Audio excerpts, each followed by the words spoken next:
Olá, sejam bem-vindos ao Eu é Mais Bolas, o podcast de análise semanal do que vai acontecendo pelo Alto Minho. Hoje comigo para conversar sobre o que aconteceu esta semana tenho a Cláudia e o Zé Pita. Bem-vindo aos dois, sejam muito bem-vindos outra vez. Já não nos víamos há algum tempo, acho desde as eleições, que não falava com os dois, algo assim do género. Antes de passarmos para os vossos temas, só quero dar duas breves notas, até relacionadas com as vossas terras, que.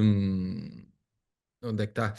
A ponte ferroviária de 140 quilómetros vai ser a maior ponte que vai unir Valença a Tui, de uma linha de alta velocidade que muito se fala, mas que demora a entrar a todo vapor. Na parte das autárquicas era engraçado que no nosso país constitucionalmente laico, nas paróquias do Concelho de Ponte Lima, de Beiral de Lima, Gemieira, Santa Cruz e São Martinho da Gandra, não sei se conheces, Zé Pita, parece que querem que o Padre Carlos continue e ameaçam boicotar as eleições. Mas isso se calhar já darás conta a seguir, porque vamos passar para os vossos temas. Foi só duas provocações para cada um de vocês. A Cláudia trouxe para esta semana o deslocamento do helicóptero de Arcos de Valdevez para Porto Alegre, sendo que quero só dar nota de uma coisa que achei curiosa nas declarações públicas, que é o Presidente da Câmara do PSD de Arcos de Valdevez, que lamenta, mas temos que ser solidários, enquanto que o Presidente da Comissão Distrital da Proteção Civil do Distrito de Viana, que é do PS, o Vítor Paulo de Paredes de Coura, diz que a região fica refém da sorte e da meteorologia. Como é isto, Cláudia? É uma questão política, afinal de tudo, o helicóptero? Pois eu não sei se o helicóptero é uma questão política ou não. Aliás, eu trouxe mais números do que propriamente questões políticas para a discussão, porque acho que no final do dia é isso que importa, é percebermos o risco real que existe para o nosso distrito com a ausência deste meio aéreo. E acho que é relevante dizer que, segundo o relatório do ICNF, relativo ao ano passado, ao período entre o 1 de janeiro e o 15 de outubro, em termos de distritos com maior número de incêndios, Viana do Castelo era o terceiro distrito no país com maior número de incêndios. O primeiro era o Porto, o segundo era Braga, e o terceiro era Viana. E nesse relatório diz-se que os concelhos com maior número de incêndio localizam-se todos a norte do Tejo e caracterizam-se maioritariamente por elevada densidade populacional, presença dos grandes aglomerados urbanos ou utilização tradicional do fogo na gestão agroflorestal. E além disto, há outra questão muito relevante, que é o facto de nos principais 20 concelhos, que representam 34% do número das ocorrências e 22% da área total ardida, Arcos de Valdevez aparece como o primeiro, com 259 incêndios e 2.305 hectares de área ardida. Sendo que, a par disto, eu fui buscar declarações de 22 de maio de 2025, ou seja, de há 2 meses atrás.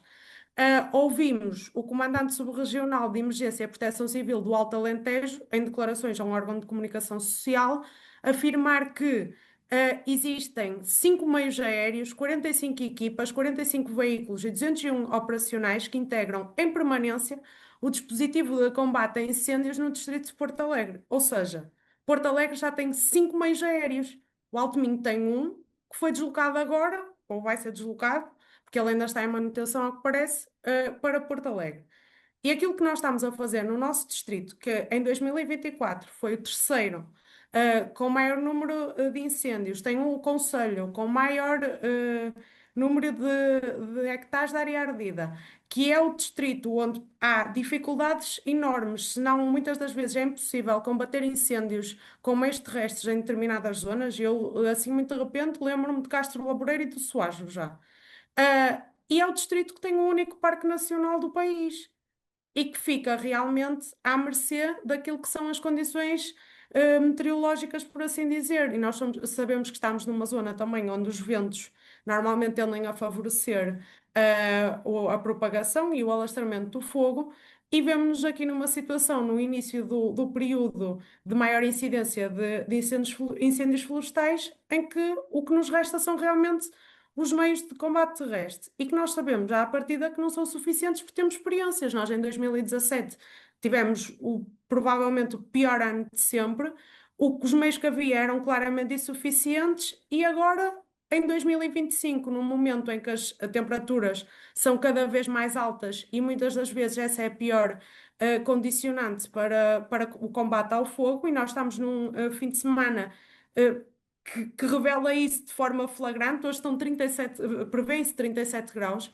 e estamos realmente vaticinados à sorte. E eu não estou a dizer com isto, e que fique bem claro, que Porto Alegre tem uma condição melhor do que a nossa, porque não tem. Nós sabemos que se há coisa que eles têm são temperaturas extremas também. Mas tem que haver uma proporcionalidade. E o que não existe neste caso é mesmo essa proporcionalidade com o deslocamento do nosso único meio para um território que pode não ser suficiente, mas tem cinco. Muito bem. Já te vou fazer uma pergunta. Primeiro queria ouvir a análise do Zé. Zé, achas que é assim tão importante para o distrito manter esse helicóptero ou nós damos conta do recado a pé?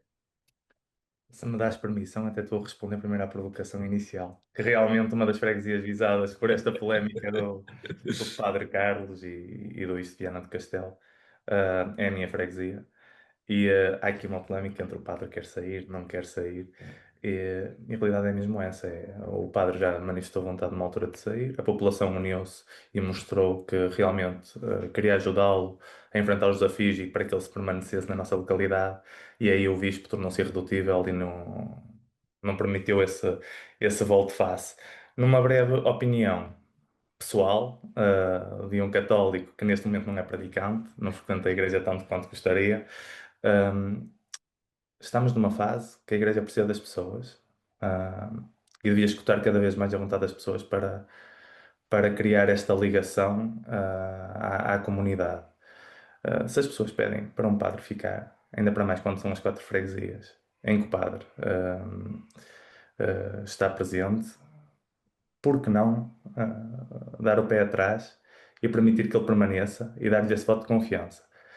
Mas o bispo é que tem que tomar a decisão, não é? Aqui a nível hierárquico é ele que decide, entre aspas, a carreira de cada um dos padres do nosso distrito. Relativamente aqui ao tema da Cláudia, e sim, e respondendo, pá, realmente, eu acho que isto, eu concordo totalmente com a Cláudia, isto nem vale a pena estar aqui com pequenas coisas, mas acho que o que nós temos que focar é o problema é o empréstimo de um helicóptero hum, de Viana do Castelo para Porto Alegre, ou é um pouco mais profundo que isso, ou é realmente um sintoma das fragilidades estruturais da nossa proteção civil. Pá, eu começaria um pouco por aí. Eu também tive a ver alguns dados por cima, e a verdade é que Portugal continua dependente essencialmente de meios alegados, da solidariedade externa, essencialmente aqui dos nossos amigos espanhóis. Continua a fazer contratos que muitas vezes nem sequer são atempados, lançamos concursos públicos fora de horas e até fora de alturas sazonais, que chegam muitas vezes tarde, e realmente o que se nota aqui é uma falta de estratégia. Isto eu não posso dizer que isto tem a ver até sequer com um determinado governo. Não coloco a culpa no governo de António Costa, nem coloco a culpa no governo de Luís Montenegro. Isto realmente faz parte dos problemas estruturais que nós vamos falando todos os dias, não é? Que aqui em Portugal, quando se fala de um problema estrutural, é os problemas que nunca se vão resolver. E a questão da proteção civil é um problema estrutural. Pá, eu penso que a frota própria, a nível de helicópteros, eu estive a ver dados e penso que está à volta dos 40 helicópteros. Eu, como não sou muito técnico entre os Kamov e prefiro não especificar, mas está à volta dos 40 helicópteros, a qual não parece pequena, e olhando para e ouvindo o que a Cláudia disse, o número de meios disponibilizados para Porto Alegre também não me parece pequena. Mas agora a pergunta deve ser outra. Será que estes meios realmente estão todos operacionais? Não é? Ou será que nós realmente temos os veículos, temos os helicópteros e mais de metade deles estão no estaleiro por falta de programas de manutenção e por falta de realmente um investimento sério na proteção civil? Porque pá, isto não é uma questão operacional, não é? É uma questão de estratégia nacional. Pá. Continuamos a investir em soluções temporárias, a gerir incêndios de forma reativa, em vez de termos aqui uma frota aérea robusta. E depois eu já estou como o nosso amigo Ricardo Araújo Pereira comenta naquele podcast que é similar a este, mas notoriamente inferior, o antigo governo Sombra.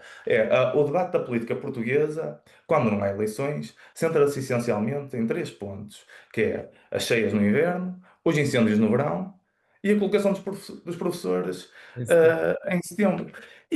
Mas é todos os anos a falar disto. E eu começo a entender, claro, que as pessoas realmente estão cansadas. E agora vamos falar, pá, vamos pensar que, bem, devemos ser solidários. Pá, somos todos uma nação, uns distritos solidários com outros. Pá, devemos.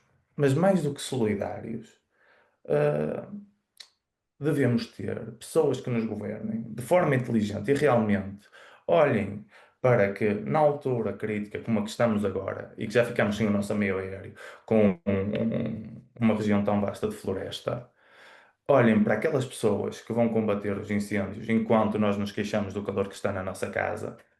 E não é só dar-lhes uma palavra de agradecimento, é realmente dar-lhes os meios para que eles possam fazer o seu trabalho da forma mais eficiente e essencialmente segura possível. E a partir do momento que tiramos este tipo de meios da segurança das nossas forças protetoras, pá, honestamente, acho que andamos um pouco a brincar com o futuro e a vida da nossa população. Muito bem. Neste momento, acho que não era a altura ideal para andarmos a emprestar meus aéreos. Isto não tem a ver com solidariedade, tem a ver com números, como a Cláudia disse e bem referiu. Tem a ver com números. Muito bem. E deixa de sempre ser preocupante que este tipo de decisões cheguem em cima do acontecimento, quando de facto agora vem fim de semana muito quente, vem semanas quentes e agora é que se lembram deste tipo de. A planificação é feita em cima do joelho e não deveria ser assim. Zé, o teu tema desta semana é bastante engraçado, porque falas numa aliança que afinal é uma aliança só a nível nacional, porque localmente não interessa tanto essa aliança ou só pontualmente? Como é que se consegue explicar às pessoas que para umas coisas nós somos aliança, para outras coisas já não somos aliança? Comungamos de ideias, não comungamos de ideias. Então, há AD nas legislativas e PSD e CDS nas autárquicas, como é o caso de Ponte Lima, por exemplo. Eu trouxe este tema porque eu estava aqui um pouco a flutuar, até me demorei um pouco a responder e a pensar em temas de trazer para cima da mesa. Uh, mas surgiu depois de mais uma vez num café, isto agora as autárquicas estão a ferver e confrontaram-me com esta questão, epá, como é que é possível que vocês estivessem juntos com uma aliança democrática nas legislativas e porque é que agora vão separados? Pá, e o que para mim às vezes parece lógico, e de certa forma com alguma coerência, muitas vezes as pessoas também tentam ver sempre da forma de espicaçar e de uma forma negativa. E eu aqui não vou tocar só na questão de muitas vezes existirem este tipo de coligações legislativas e a nível autárquico e local haver a separação. Vamos falar não só do PSD e do CDS, mas acho que isto até se aplica a outras coligações que também já existiram à esquerda. Ou seja, numas legislativas, na minha ótica, sempre estamos a falar de um projeto para o país, para todos os portugueses, onde realmente se ajustam valores, os princípios, as estratégias, um caminho comum e onde a diversidade de competências anexas a um projeto nacional é propícia à junção de forças políticas que se aproximem minimamente nesta questão dos valores. E foi isso que a AD fez, além de dar uma perninha ao CDS, que realmente também tinha as suas dificuldades, e a nível de estratégia nacional é preferível dar força a um CDS à direita do que deixar cair esta direita e deixar que um Chega cresça ainda mais. Agora, honestamente, as autárquicas também são diferentes, não é? As autárquicas são muito mais focadas nas pessoas, na proximidade, até propriamente no candidato, na relação que este tem com a terra e com a comunidade, porque realmente o que se vê é que nas autárquicas, e não só quando falamos de uma candidatura conselhia, até olhando mais para as candidaturas às assembleias de freguesia, a mobilização de pessoas que até têm ideologias aproximadas a determinados partidos, mas que se juntam de forma independente a fundar uma lista, para a criação de uma lista, é sempre em prol de algo, não são uns contra os outros. E é isto que as pessoas têm que perceber. O facto da AD ter ido em conjunto um PSD e um CDS numas legislativas não quer dizer que agora o CDS e o PSD, como é o caso de Ponte Lima, o CDS esteja contra o PSD ou o PSD esteja contra o CDS. Claro que também não vou ser intelectualmente desonesto e dizer, não, eu realmente estaria bastante contente em ir em conjunto com um PSD que nos combateu acerrimamente a nível político nos últimos mandatos e que há uma certa crispação. Isso não teria lógica, nem as pessoas iriam entender. Mas isto não são uns contra os outros, nem uma candidatura do PS. É uma candidatura contra uma candidatura do PSD e uma candidatura do CDS. É sempre uma candidatura a favor das nossas comunidades. E o que me custa, e eu realmente tenho que apagar as redes sociais, mas vai ser só depois das autárquicas, porque isto dá jeito para a campanha.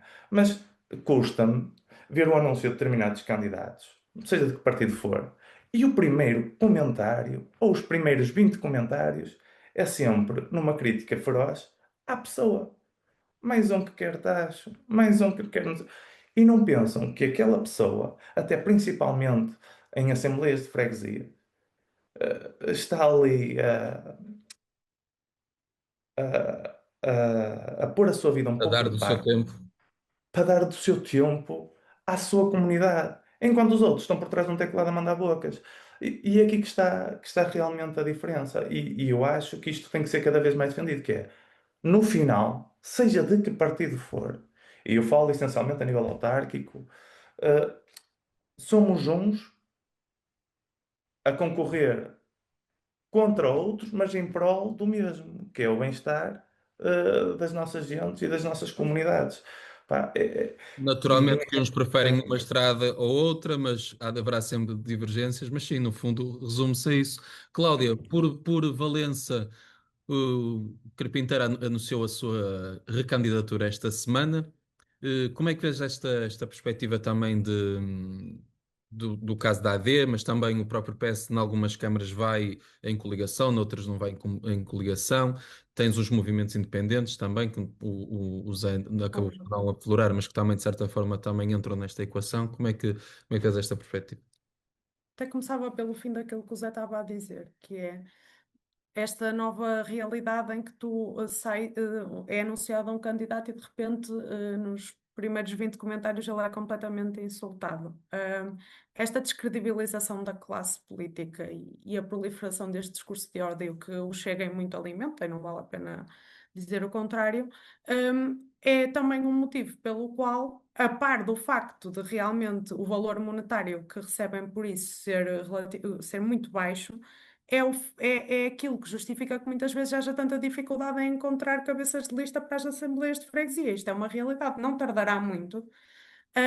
Em que aquilo que nós estamos habituados é que o PS, o PSD, os partidos mais tradicionais do arco governativo consigam sempre candidaturas às assembleias de freguesia em todas as freguesias dos concelhos, pelo menos esses dois partidos normalmente conseguem sempre.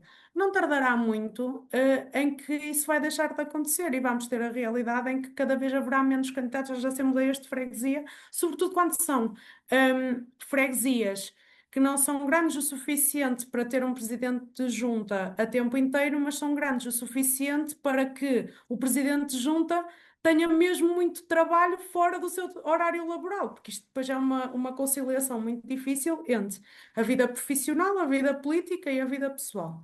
Portanto, acho que isso realmente é uma das coisas que, do ponto de vista nacional, mas muito do ponto de vista autárquico, porque é na proximidade também que se combate isto e com os bons candidatos que se combate esta ideia que se foi criando, é um dos nossos grandes desafios. Quanto àquilo que o Zé estava a dizer, eu concordo com ele. São eleições completamente diferentes. As legislativas não espalham as autárquicas e as autárquicas não espalham as legislativas, isso parece-me claro e evidente, sobretudo até porque quando nós estamos a falar de projetos autárquicos, estamos a falar de projetos muito específicos para cada território que vão muito além da matriz ideológica de um determinado partido. Ou seja, é certo que um candidato que venha de uma determinada área política sempre terá uma maior propensão para um determinado tipo de questões. Por exemplo, eu, no caso do meu presidente, é evidentemente a cultura e a área social, e isso pode estar efetivamente ligado ao facto dele ser socialista, mas no final do dia, tudo gira em torno do projeto que uma determinada equipa tem para o Conselho e aquilo que aquela determinada equipa acha que faz mais sentido para um determinado território. E isso vai muito além de nós sermos PS, PSD ou CDS. Portanto, eu percebo perfeitamente que os partidos não vão coligados ou vão coligados quando conseguem chegar a um projeto comum para o seu território. Agora, claro que, como o Zé também dizia bem, também não vamos ser intelectualmente desonestos. Vamos lá ver uma coisa. E falando do caso do CDS em particular, porque foi por aí que começamos. O CDS foi um partido que nos últimos anos atravessou um período mais complicado. Entretanto, com a Aliança Democrática, para mim restabeleceu-se. Parece-me que hoje estará numa condição muito melhor do que aquela que estava há uns anos atrás. Mas é um partido independente da Aliança Democrática e do PSD. E nós sabemos também que a força autárquica ajuda a manter os partidos do ponto de vista nacional. É, no fundo, a engrenagem da máquina. Da mesma maneira que para o PS ser o maior partido autárquico é importante, para o CDS também é importante ter câmaras que são suas e não da Aliança Democrática. Portanto, para mim, parece-me absolutamente lógico que nos sítios onde o CDS é poder e qualquer outro partido relativamente mais pequeno e que tradicionalmente não pertence ao arco governativo, faz-me todo o sentido que concorram sem alianças e que não o façam nos territórios onde à partida não têm hipótese de ganhar, mas têm um contributo a dar aos projetos potencialmente vencedores. Ok. Eu gostava só de dar aqui uma chega rápida, porque realmente a Sim. Cláudia falou aqui de uma coisa que é importante, e que eu muitas vezes falo e que passa ao lado, que é a importância autárquica para um partido é realmente fora daquele comum do que se debate na política nacional, porque nós temos que pensar que neste momento o CDS é o terceiro maior partido autárquico, com 6 câmaras municipais, a ser geridas unicamente pelo CDS.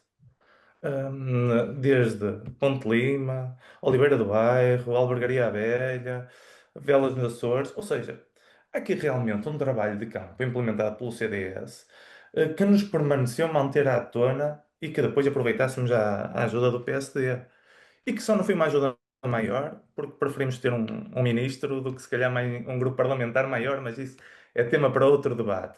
Mas esta questão autárquica e da dinamização autárquica do CDS é muito importante para a vitalidade do nosso partido. E, pá, e também agradeço à Cláudia por ter dado essa chega, porque realmente também me tinha passado desse ponto. Continuando contigo e saltando agora para o Hora Bolas, não sei se já sei nesta, queres falar do DDT Pedro Sanches? É o dono disto tudo espanhol. Realmente, quando nós achamos que por vezes a política em Portugal é estranha, e diferente de todo o outro lado, aqui a política no país dos nossos hermanos realmente surpreendeu-nos, não é? E temos aqui um PCOE que conseguiu ganhar umas eleições após um período de grande corrupção também do PP, não é? Até acho que na altura foram condenados alguns políticos ou assessores políticos até 30 anos de cadeia. E o PSO, de certa forma, com aqueles lemas que é normais quando vimos de um momento de meia corrupção, uma renovação, uma esperança, uma luz ao fundo no túnel, um país melhor, vamos fazer disto um país melhor do que aquilo que encontramos. A verdade é que foi totalmente o oposto. O Pedro Sánchez agarrou-se aqui ao poder nestes últimos 7 anos como se uma lapa impoluta fosse. E eu até tive alguma dificuldade em, nesses 7 anos, aglomerar o número de casos de alegada ou corrupção que foram vistos aqui em Espanha. E eu até fiz aqui uma lista de compras, porque eu precisava aqui de um apoio para falar de todos estes casos, que eu não tinha essa capacidade de me lembrar. E, de certa forma, vou fazer aqui um resumo muito rápido. Delcy Gate, que foi quando a vice-presidente, isto começando, eu não deve estar por ordem cronológica, porque eu fui-me munindo aqui de algumas ajudas, mas Delcy Gate foi quando a vice-presidente da Venezuela aterra em Madrid, não é? Isto contra as indicações de que ela estaria proibida de entrar em espaço Schengen, e o Ábalos, na altura ministro dos Transportes, já vai receber e receber também umas malas misteriosas que ninguém ainda sabe o que tinha dentro. O caso mediador com o Tito Berni, deputado do PSOE, em que se falava de subornos para contratos públicos e que foram ainda descobertos algumas conversas em que falava de jantares regados de álcool, droga e prostitutas, pago pelas empresas envolvidas. O caso Colo, comissões ilegais, cerca de 54 milhões na compra de EPIs durante a pandemia. O caso Begonha Gomes, esposa de Pedro Sánchez, suspeita de tráfico de influências para empresas amigas e beneficiadas em contratos públicos. Depois passamos da esposa, vamos para o irmão, que até acho que esteve a viver cá em Portugal, David Sanches, que foi investigado por acumular salários públicos e gestão opaca num cargo público invisível. E até aí um vídeo que se tornou viral, em que lhe estavam a questionar sobre qual era o seu trabalho, ele nem sabia dizer o que é que ele realmente fazia. O caso Leira Dias, La Fontanera, que basicamente era uma jornalista assessora do PSOE, que, como sombra, andava a mediar aqui contactos de forma a amenizar os casos da esposa, do irmão e o do Abalós. O caso da Adif, em que se falou na altura, e este eu ponho a mão porque eu nem sei qual é o ponto deste caso, mas na altura falou-se em cerca de 48 milhões em contratos ferroviários suspeitos de fraude. Ou seja, temos aqui um senhor que, honestamente, eu não sei como é que ele se mantém como primeiro-ministro. Pá, eu não sei o que mais é que ele tem que fazer para que ele diga, pá, cheguei ao meu limite. E nisso temos que dizer, pá, e falar que em Portugal realmente ainda temos políticos com alguma consciência que quando, mesmo não sendo eles diretamente visados, têm pessoas do seu círculo pessoal, profissional ou político, no meio destes casos, conseguem pôr a mão na consciência e sair fora. E já nem estou a falar da questão da amnistia aos independentistas catalães, nem ele ter dito num discurso que estes dois países, Catalunha e Espanha, ou seja, isto já chega a um ponto que realmente os espanhóis estão cansados. E as opções vão passar por duas. Ou é um PP que realmente, com o Feijó, já conseguiu sair ali um pouco da sombra dos casos de corrupção que o assolaram também, porque o PP também teve imensos casos de corrupção. Ou, infelizmente, vamos para o Vox, não é? E depois andamos a dizer, porque as pessoas não estão a pensar direito, estamos a virar uma sociedade extremada.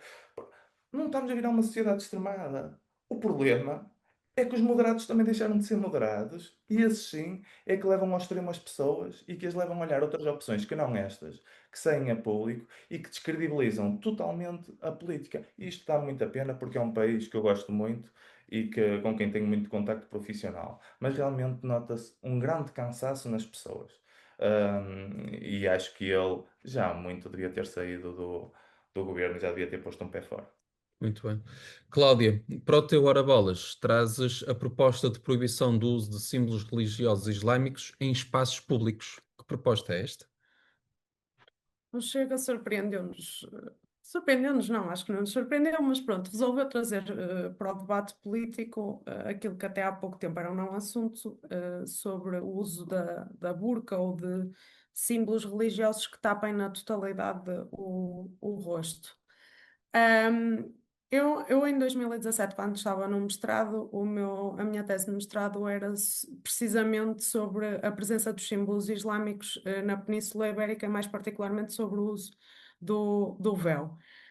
E na altura, quando fazia uma análise comparativa entre Portugal e Espanha, aquilo que se via era que, ao passo que em Espanha começavam a haver alguns problemas, até já com decisões em tribunal, relativamente ao uso do véu, em Portugal essa questão não se levantava, não havia, tinha na altura havido uma discussão com a construção de uma nova mesquita, mas até uma coisa relativamente suave, portanto não se colocava. E acho que é interessante pensarmos que em menos de 10 anos, porque estávamos a falar de 2017, 2025, estamos no debate público a discutir a presença dos símbolos islâmicos. E eu agora faço sempre um exercício que não sei se é muito saudável, mas que é quando vejo uma notícia destas, abro a caixa de comentários para perceber qual é a opinião pública das pessoas.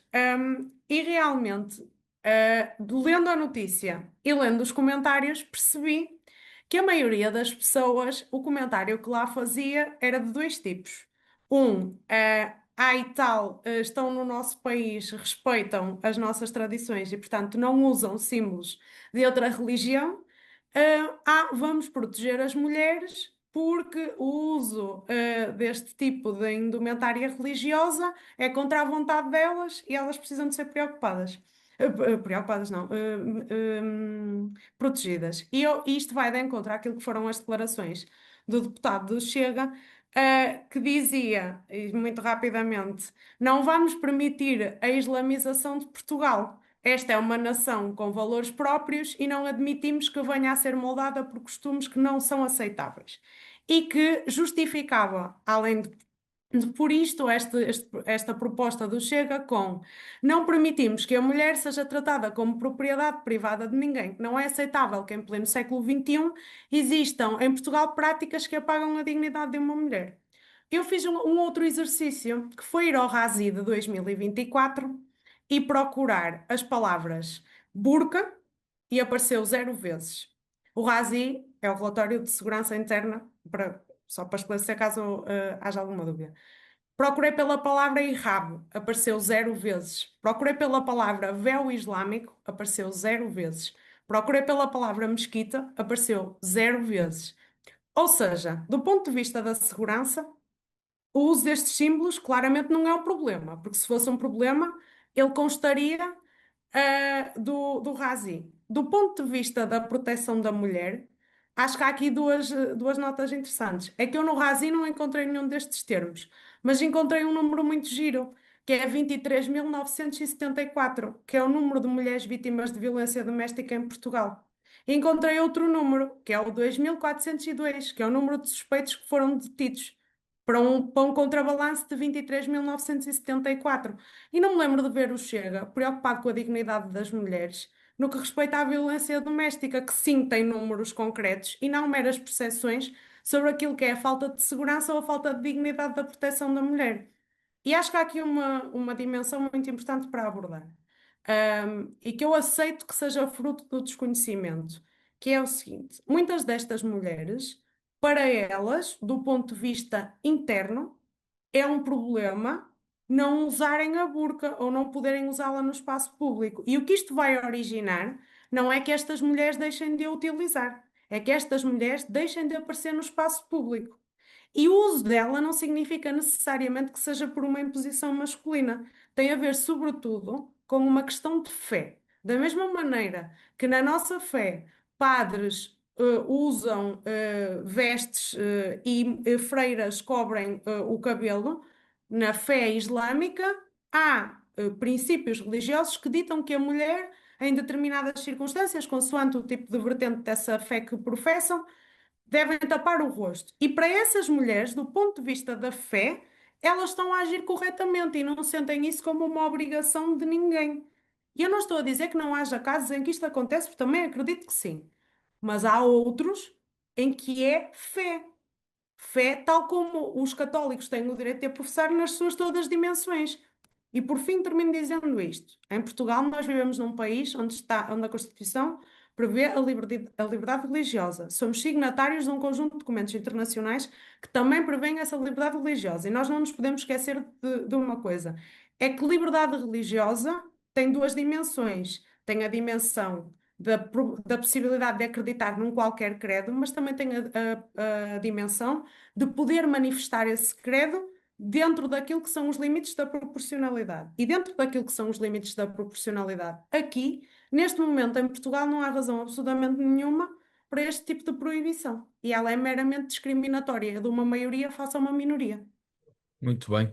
Isto, sem sombra de dúvidas, dava pano para mangas, mas o nosso Mais Bolas de hoje está para terminar em breve. Eu quero ouvir as vossas sugestões culturais. Deixo apenas uma breve nota, porque eu vivo num país muçulmano, vivo num país islâmico, e qualquer católico que vem cá não tem problema nenhum em expressar a sua fé, pode ir na mesma missa, pode fazer aquilo que pode fazer, professar a sua fé, também pode fazê-lo cá. E é da mesma forma que eu acho que as pessoas, os muçulmanos que estão em Portugal a viver, também têm todo o seu direito a professar a sua fé. E só para terminar, quando falamos em símbolos, e fala-se apenas de símbolos islâmicos, e se é para falar de símbolos, então temos que falar de todos os outros símbolos.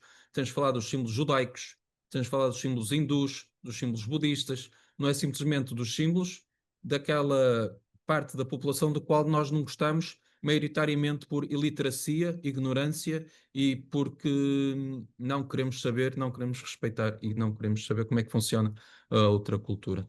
Era só uma breve nota de alguém que vive num país que não é maioritariamente cristão e que não tem problema absolutamente nenhum em relação a isso. Passando então para as sugestões culturais, vamos primeiro, pode ser a Cláudia e o Festival Contrasta.